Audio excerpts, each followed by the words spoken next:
Hello, folks. Welcome to Inside the Marble Palace, Post Media Saskatchewan's look at the goings on in Saskatchewan legislature and Saskatchewan politics. I'm Murray Mandrick, political columnist with the Regina Lear Post StarPhoenix. Joining me is Jeremy Symes, our legislative reporter for Post Media. And from Saskatoon, thanks for joining us, uh, uh, Phil Tank, online political editor, that's going to fill us in on some very interesting developments in terms of new parties and some very interesting, I guess, old developments related to COVID. So let's get right into it. But first, Jeremy, let's talk about Bill 70 because we kind of finally know what it's about. Bill 70, the bill, of course, changed security regulations around the Saskatchewan legislature, moving power away from the Sergeant of Arms to a new entity. What did Christine tell the Policing and Corrections Minister tell us this week, yesterday is being Wednesday, as to why this bill was needed? Absolutely. So this is obviously we got a little bit more clarity from Minister Tell on this yesterday. It really has to do with threats and heightened political rhetoric. So she was speaking to the committee about this, and she was saying, police services across the country are seeing more public safety threats associated with the pandemic and heightened political rhetoric, like I mentioned. And then she said, in Saskatchewan, we've had public servants harassed, events interrupted, and elected officials threatened. Even after they made some security changes in 2019. So what they did in 2019 didn't work. So they're saying now what we need to do is create this new security force to, I guess, better protect everyone that comes into the building, including public officials and visitors and whatnot. What was interesting was on Throne Speech Day, Tell did confirm that that protest did play a factor in bringing in this new security team. It took a bit to get that answered in a way from the scrum, but she did say that was a factor into it. Now I'll take you back on Throne Speech Day. The province had to cancel an outdoor ceremony because at the time there was unspecified threats. Protesters there were against vaccine mandates, and they were on the steps of the legislative building, and they were shouting for the premier to come on out. So, anyways, what the minister said is, the people at risk on that day were escorted through another door into the legislature, and it had to do with officials here in the building. Uh, So uh, it's yeah. well, Go ahead. interesting to me, like, just before we go too far down the road, the word risk and the word threats have very deliberate meanings, meaning someone was, being menaced. There was some probability that some harm was going to come to it. Is I think how most people um, uh, interpret that.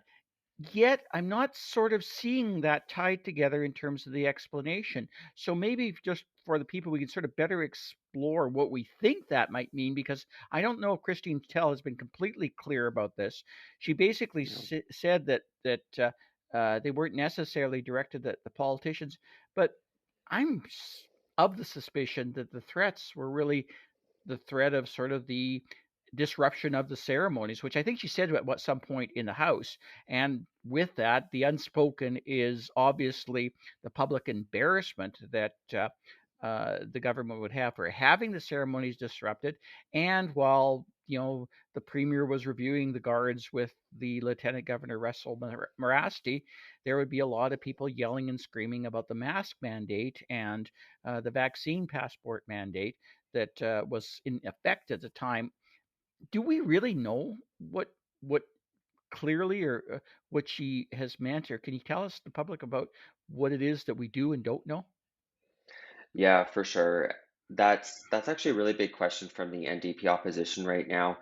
They're wondering what is so different about what the Sergeant at Arms does compared to what this new security force would do. Like, didn't the Sergeant at Arms do a good job during Throne Speech Day? Couldn't they handle issues we're seeing now? So why do we need another security force? And I know you asked about this to the minister, but like, where's the line? Like, what's the difference here? And we didn't get an answer on that, unfortunately.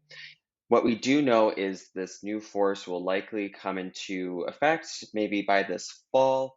The government has set aside 1.5 million to pay for them. We don't actually know what the actual number is going to be. There'll be 11 of them. They're going to be armed. They're going to be responsible for the building and just the perimeter of the building.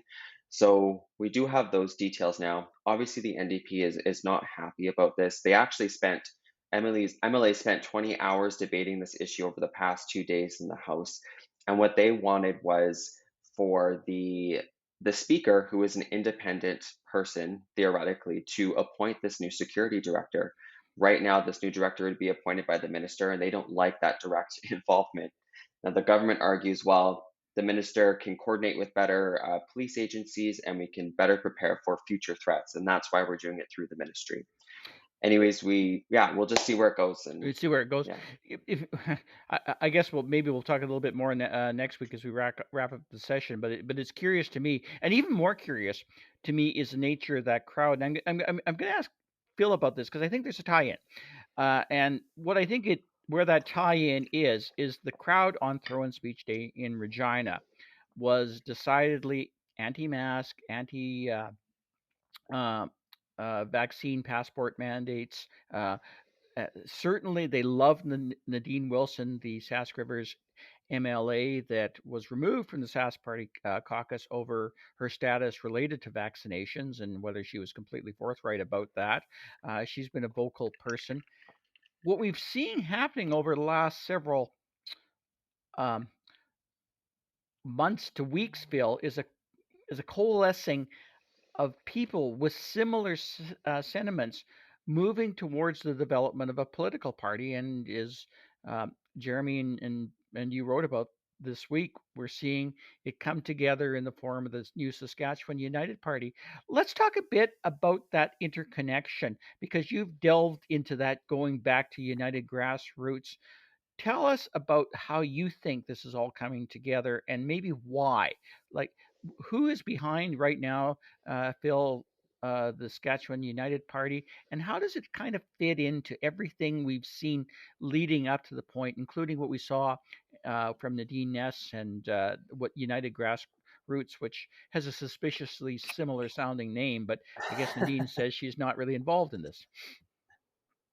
Well, I mean, first of all, I find Bill 70 interesting in light of Yeah. our premier's support for the truck convoy going to Ottawa. Yeah. In terms of that, Once that was again, a over the vaccines and being supported yeah, by these right. people. Isn't that interesting? Yeah. Right, and when you look at, as far as I know, the demonstration on Throne Speech Day was peaceful. Like, I mean, Yeah. yes, they were boisterous, and yes, they were critical, and yes, they had signs, that expounding conspiracy theories and whatnot. But I don't know that you could say that they posed a threat to security. I don't think anyone charged the doors. I don't think anything. There's no evidence that anything like that happened. So yeah, I mean. It's not a surprise. There was actually two entities trying to gain party status. One was called True North Saskatchewan, and there was a push for they were actually first trying to get enough signatures to form a political party. That appears to have failed. Daryl Cooper, a former Saskatchewan Party candidate, who resigned because he was, let's say, conspiracy curious. Uh, uh, was involved there, and that sort of appears to have dissipated. And now the Sask United Party, which Saskatchewan United has been, this group has been like having appearances in communities throughout the province. Nadine Wilson has been Nadine Wilson has been a speaker. Former Agriculture Minister of Canada Jerry Ritz has been a speaker. Former Sask Party MLA Jason Dearborn is being a speaker, and Nadine Ness, who heads up Unified Grassroots, which is kind of looking for what it's going to do now that all the mandates have been dropped.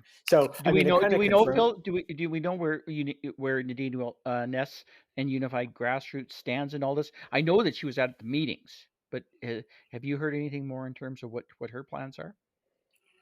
I don't. It'll be interesting. It's interesting that the news release they sent out didn't really have the usual for more information contact numbers and that sort of thing that news releases from political parties usually have. And I think they have to be careful there about being too shadowy, because that's one of the reasons that the Buffalo Party has kind of dropped off the map. Right? They had a purge of members, including the interim leader, who was the only person really with a provincial profile. And now part of the executive that purged that membership is, Philip Zajac is now the leader. I think a lot of people have said, well, that looks like it was a sham of a process, and that's not what we want. All these groups and parties talk about the importance of grassroots. Well, if you're sort of like purging party members and everything's taking, and Buffalo Party refuses to reveal its leadership contest looked like a sham. They refused to reveal what the numbers were, like how many votes Philip Zajac got and how much the other person got. So I think people have, that the Buffalo Party could have capitalized on all the anti-mandate sentiment, but it appears to have kind of fallen on by the wayside now. And obviously, this new group is sort of saying, okay, well, we're going to become the group that's going to If you capture had to guess right now, this. Phil, what do you think the 2024 ballot's going to look like in terms of which parties are going to be on it and which parties might have some meaningful effect right now? I take it from what you're saying that we may or may not see the Buffalo Party on it in the same form, but are we going to see basically three or four options, particularly on sort of the right side of the political spectrum that we didn't see before, compared with last election when there might have only been one or two? Who do you think is going to emerge at this point? From what, if you had to guess right now, If is I the had, winner in all this? if I had to guess right now, I'd say the Buffalo Party is probably a spent political force. They can't do a really good job of explaining to people, what happened and how their leader became their leader. Almost You know, extinct. Yeah. Unsurprisingly, why would you vote Unsurprisingly. for a party like that? That's also saying, hey, we're grassroots and we're Mhm. so they're registered. They were registered for the last election and did, surprisingly well, third place in the number of votes, despite only running in 17 ridings or constituencies.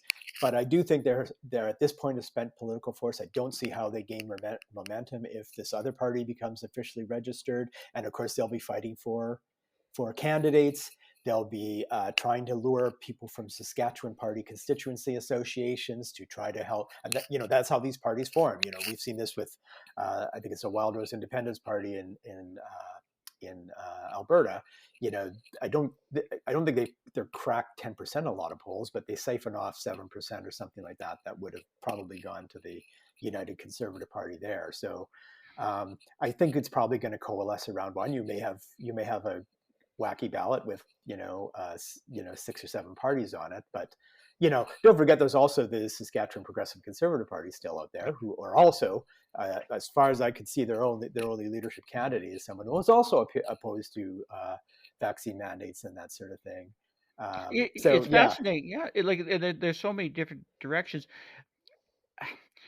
I think you mentioned, or Phil mentioned earlier, one of the more interesting names, Jeremy, is Jerry Ritz, because he was federal Yeah. agriculture minister under the Harper government, senior minister in this province. Certainly is someone who's well known and well appreciated at certain segments in the agriculture community because of overseeing the demise of the Canadian Wheat Board. Certainly in terms of that right wing time, perhaps most famous for his problems with the food processing industry while he was ag minister, and his famous quote, "Death by a thousand cold cuts," when people were dying of listeria, which didn't got him in a considerable amount of trouble. I guess the coldest cut of all is basically starting a new political party when Elwin Hermanson, the first Sask party leader, was one of your best friends.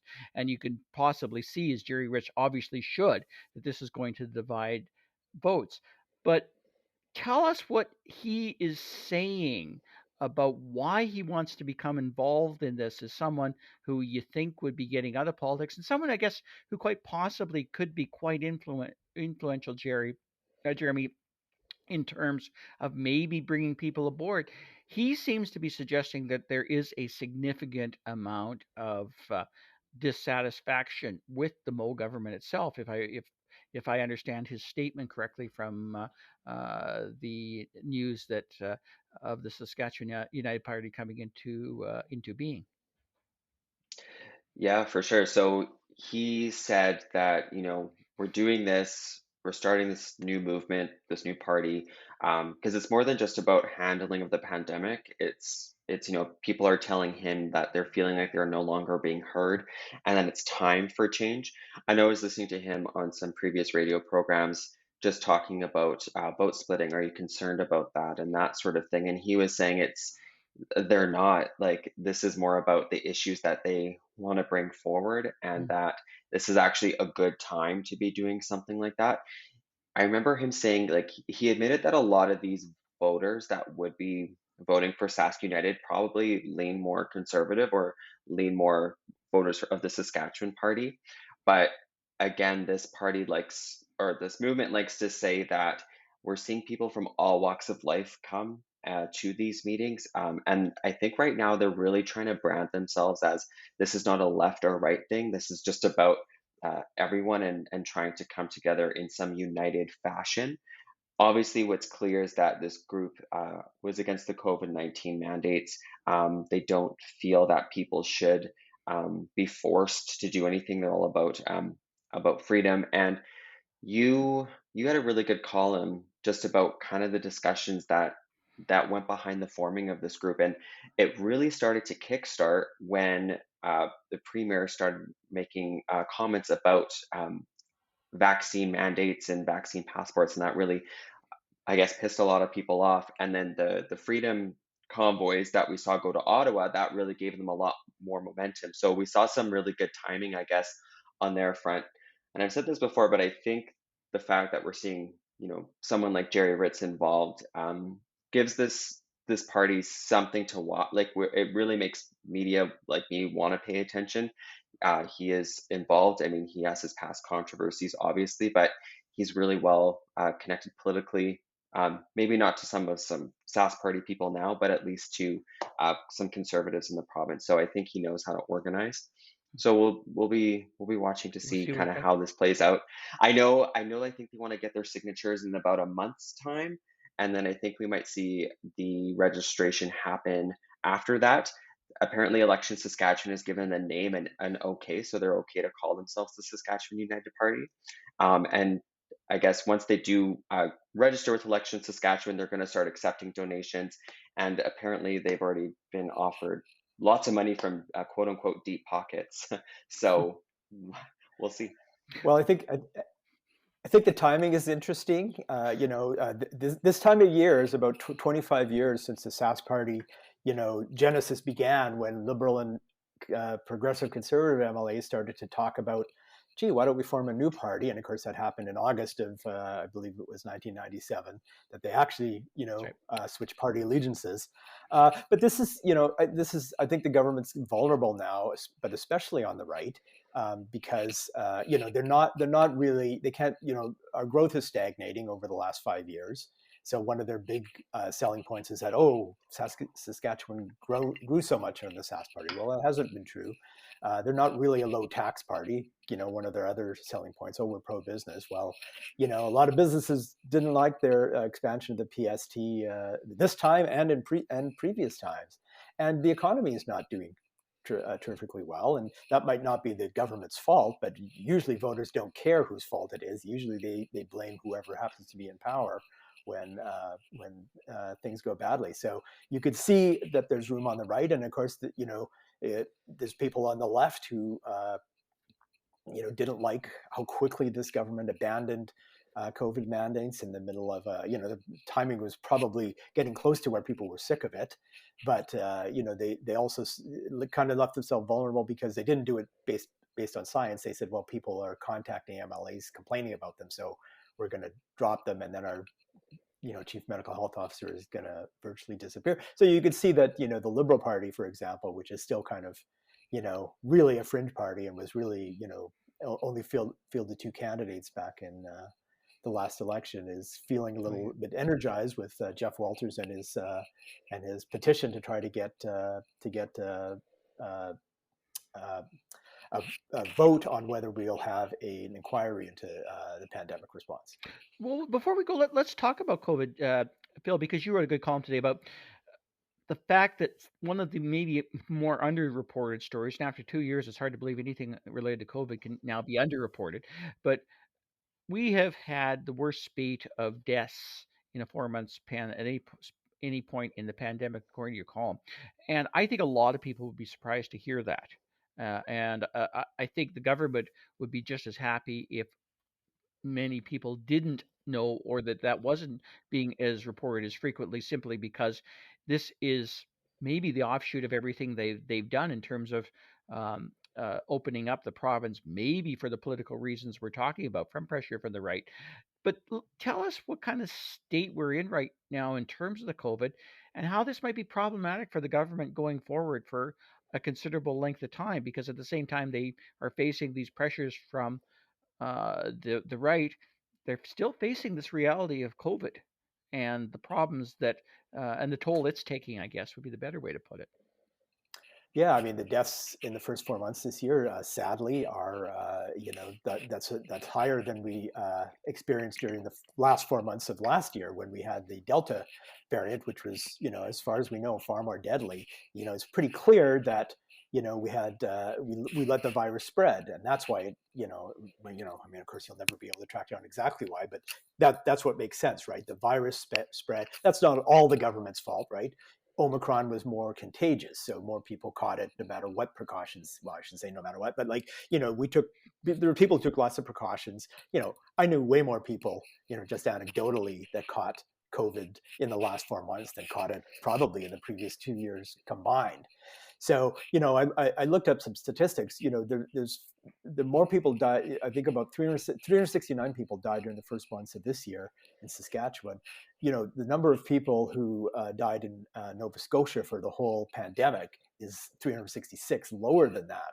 So that's a really stark comparison there. And I know there's other factors in it, but Nova Scotia also has about 10%. No matter what factors you look at, Nova Scotia's vaccination rate is about 10% higher than Saskatchewan's. That's really hard to ignore. And a When you critical look at factor. those numbers.